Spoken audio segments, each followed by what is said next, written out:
So, I mean, WAN acceleration is not a new technology, but for those people that maybe aren't that familiar with it, can you give us just a quick sort of overview of what it is and how it works?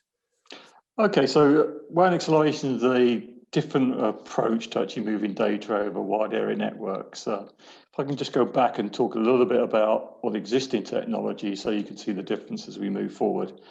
We've always wanted to move data and the ever increasing amounts of data across the wide area network. And the first thing you run into is, even with other communication packages, is that ability to have reliable data to move across the network, making sure that all the bits and bytes gets there. And that's normally done on I'll transmit some data, then I'll get acknowledged and transmit some more, and that's that turnaround time, especially over long distances. The speed of light affects the throughput across your network from that point of view.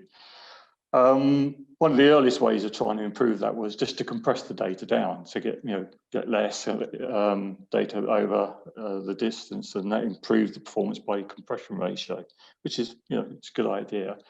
And along came a new technology which is like a super duper compression ratio, or what they call WAN optimization, as they put it in. Are you familiar with Riverbed technique? That's like a what they call dedupe technology, which breaks the file down or whatever you've got into smaller constituent parts. So if anything changes, you don't have to transmit the whole file. You just change that constituent part that's changed and such like. And that gave a great user experience, because a lot of the constituent parts of those files were held locally. So if ever you wanted it, then the box rebuilt it and you get presented the file to the end user. Great technology, especially for low throughput or capacity WANs, if you like, the T1s and T2 networks and so. But it does have its limitation, is that you can't really compress a compressed file. So all your videos or your images or your sound, and even your encrypted files, you can't really change from that point of view. So it has its limitations, but great for the user experience. And then we sort of moved on to what we call the UDP file servers, which they class as WAN acceleration.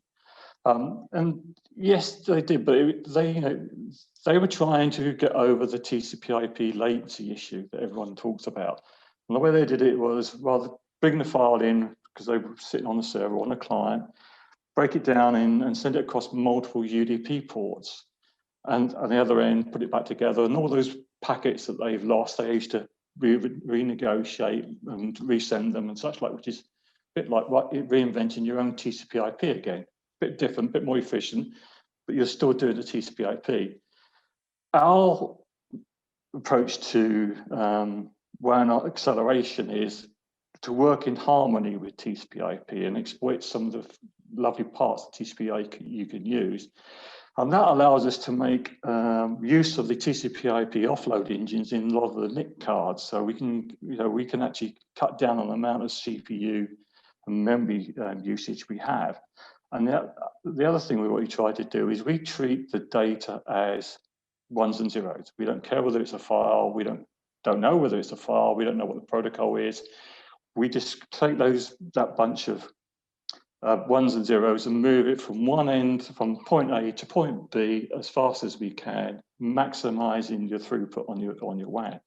Now, the way we do that is which is a fairly well-known technique in some parts, is to actually parallelize the data streams up. So a lot of people, to get efficiency over their network, perhaps will transmit 10 or 15 files at the same time. So they feel that what basically is they're filling their pipe up and getting the data over there, which works very well. But what happens if you've got that one large file, and you want to get that from point A to point B as quickly as possible? So what we do is we take that stream of data, and irrespective of what protocol it is, and then we create parallel streams from that single data stream. And then we start moving that across the network. And the difference between us and pretty much every other single product out there is we then use artificial intelligence to manage the way the data flows across that network. So we define how many parallel paths you have to try and maximize the throughput over there. We work out what's the optimum packet size onto the network. And we also, what we do is we realize that the network's going to change. So packet loss is not constant, it changes from time to time. Latency, if you're using a direct connect or a wide area network that uses through a supplier there, you can be rerouted at any moment, so your latency might change. So the idea of our artificial intelligence is constantly to look and try and find the best possible throughput across the network. What this does for the customer's point of view is it's you fit and forget type technology. As you pass data through it, it will always try and find that optimum transfer. So you can leave it alone and it will manage itself. And we've got customers out there that haven't touched a product in 7 years. It just works, and that's the best part about it. And it just continues on. Thing is, because we're not looking at the products or the data or the protocol coming through, we don't have to sit inside a server. We can sit as a conduit between your 2 points, and you pass data to us. Now that data can be either a TCP/IP stream, something like Veritas Backup or Oracle Golden Gate or FTP, a whole load of different TCP/IP streams you can do that with.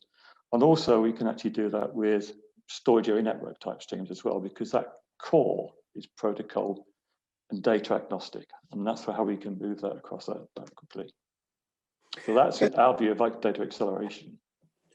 And in terms of that data, so I mean, are you able to give us sort of examples of what's possible? Because clearly, I guess that to different people, data acceleration means different things. So can you give us some idea of the sort of thing? So yes, if you look at some of the let's take one of them. It's a great example.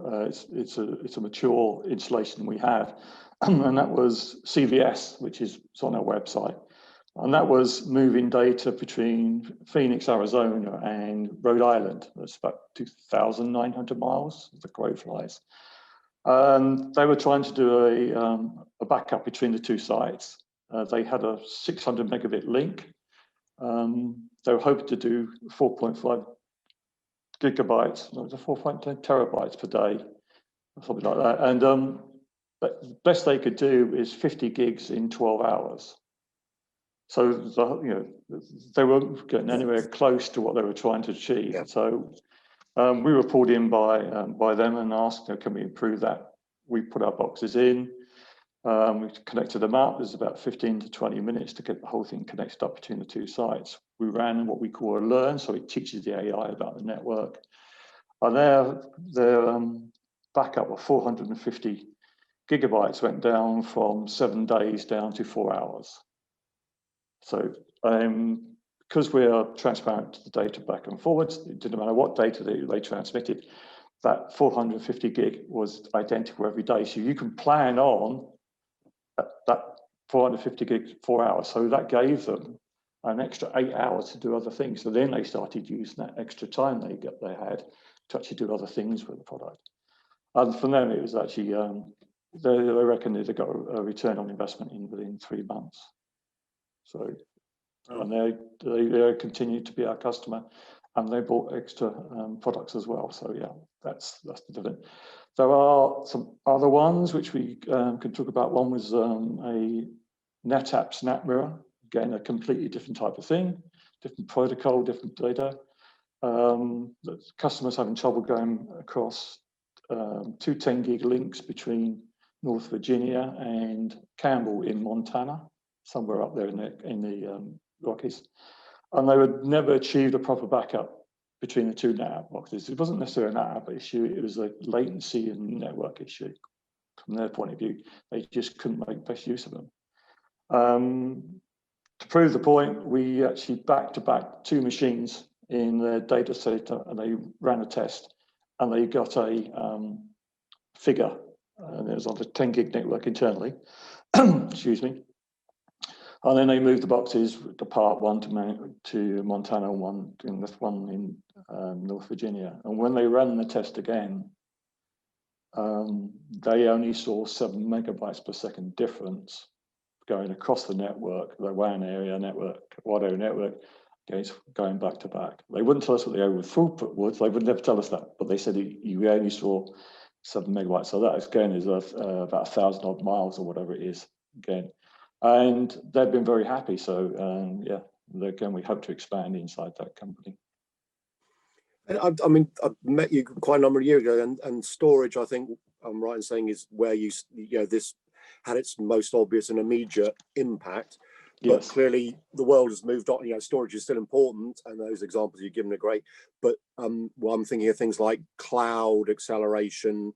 Do you have a sort of play around that as well? Absolutely. You know, cloud is the in vogue thing at the moment. Everyone's moving to the cloud. We have seen a lot of people trying to move out of the cloud again now after some of the costs involved with it. So it's not everything. But we've written articles about it and all about having an air gap. Even with cloud, when it's in the cloud, it doesn't mean your data is safe in the cloud. There's no SLA that it will always be available to you.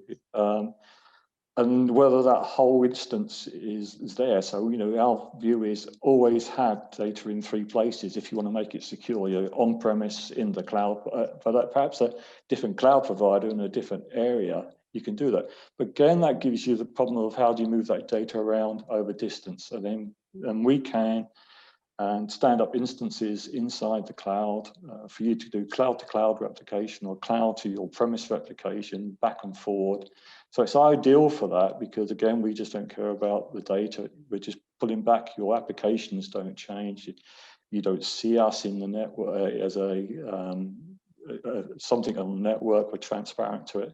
And that's, we can do that. So, yeah, movement to and from. We've got Amazon.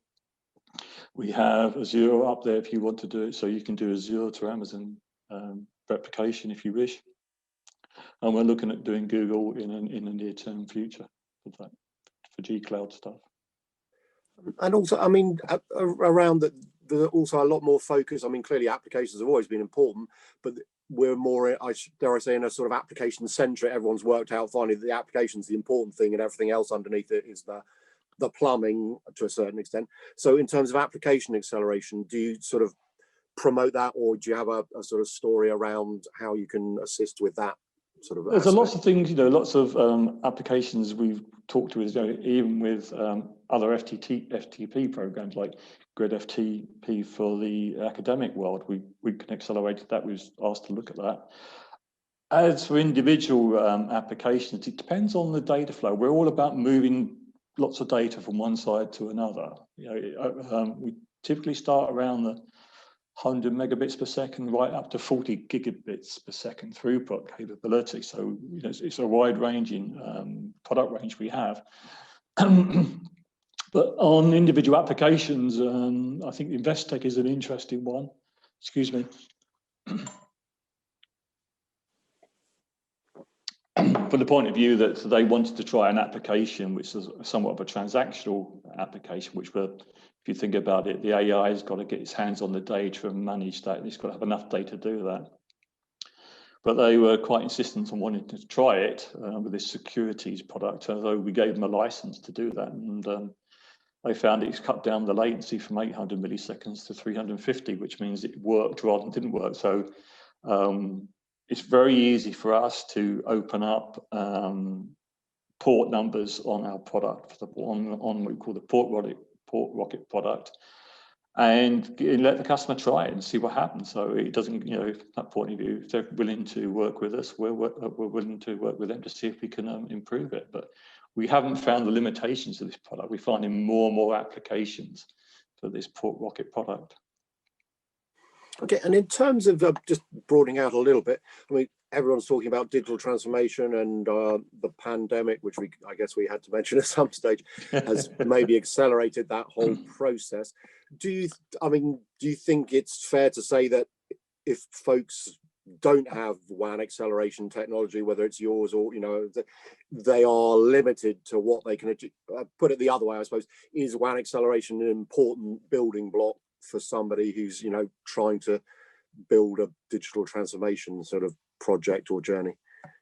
I think yes, I believe so, because people who are much more expecting instant replies or instant responses to the data, and I've been talking to one of my pension companies, and they do everything by letter, and it takes a month before you get 2 letters, so it's always 2 weeks and such like.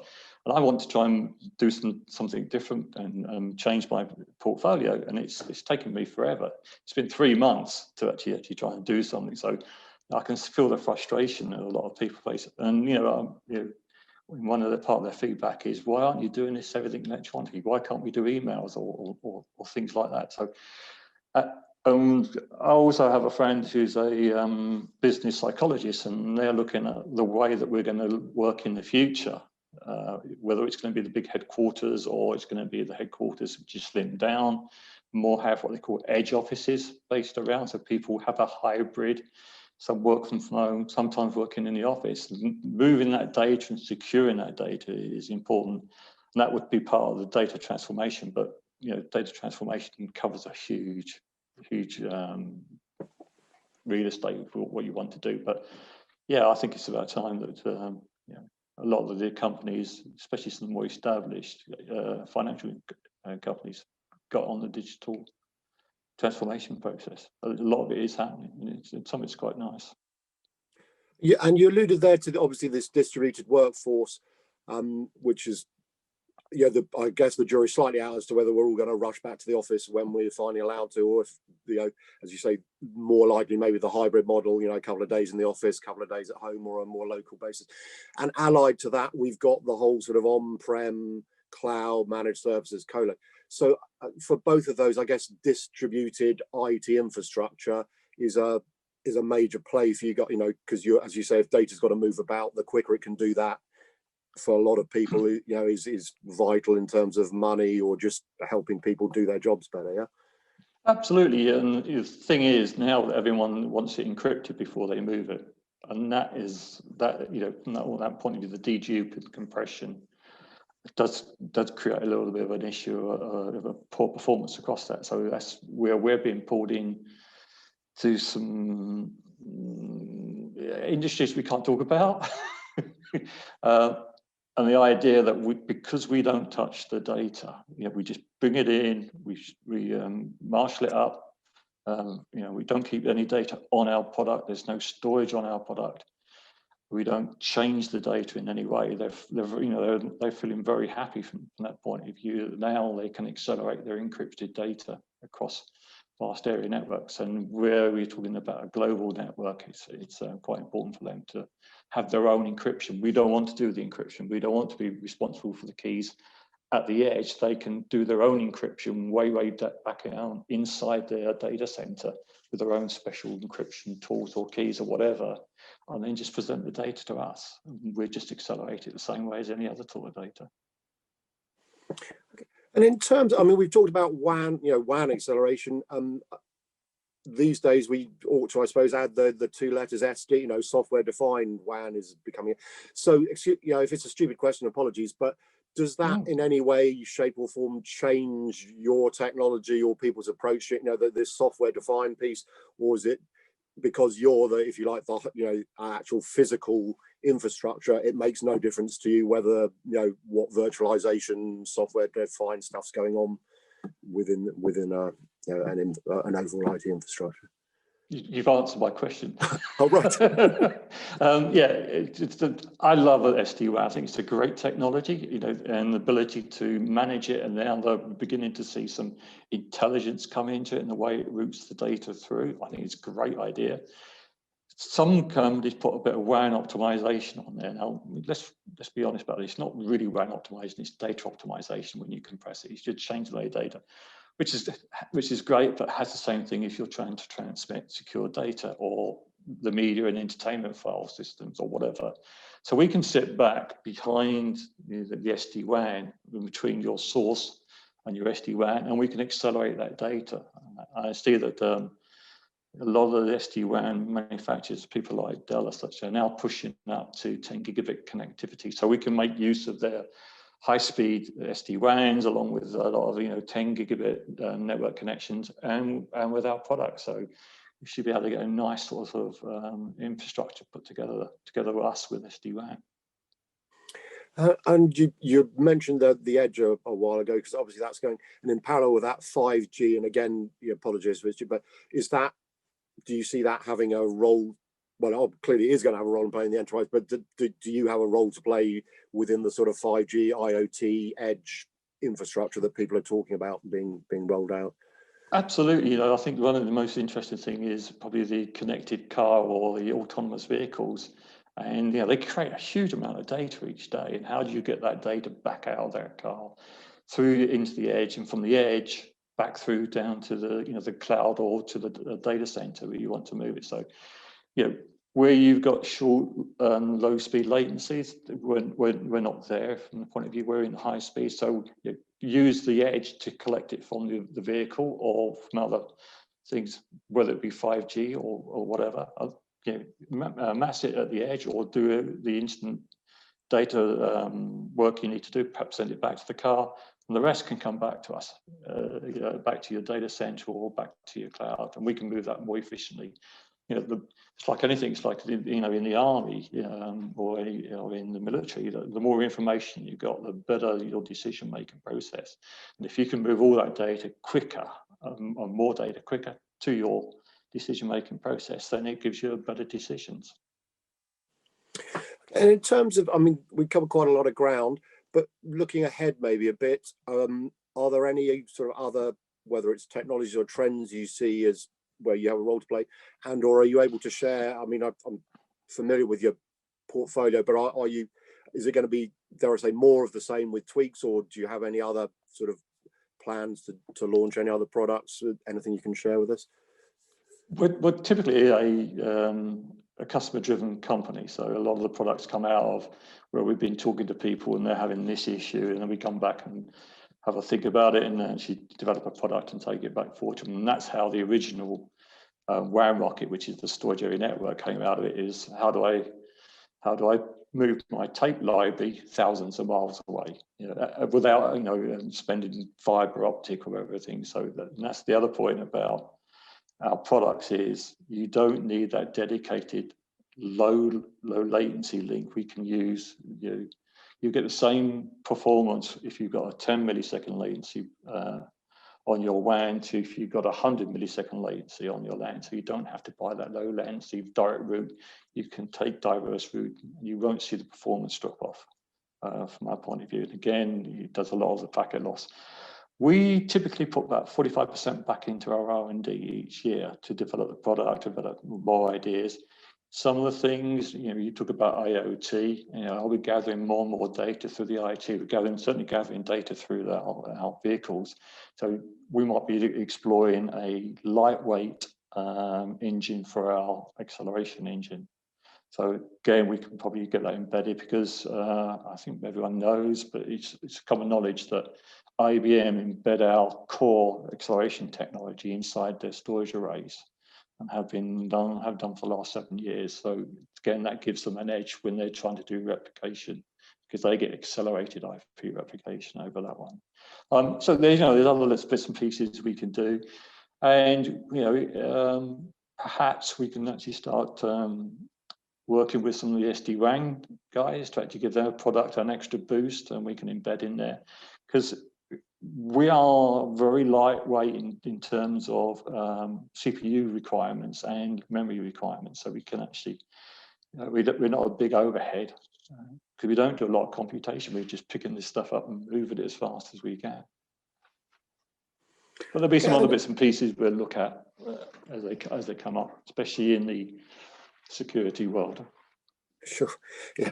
And I mean, just before, for someone looking at, well, I guess either they've gone down the WAN acceleration route, but then maybe not, it's not delivered what they're expecting, or people who are still maybe, evaluating the technology. Have you got any one or two final bits of advice as to, what sort of things to look for?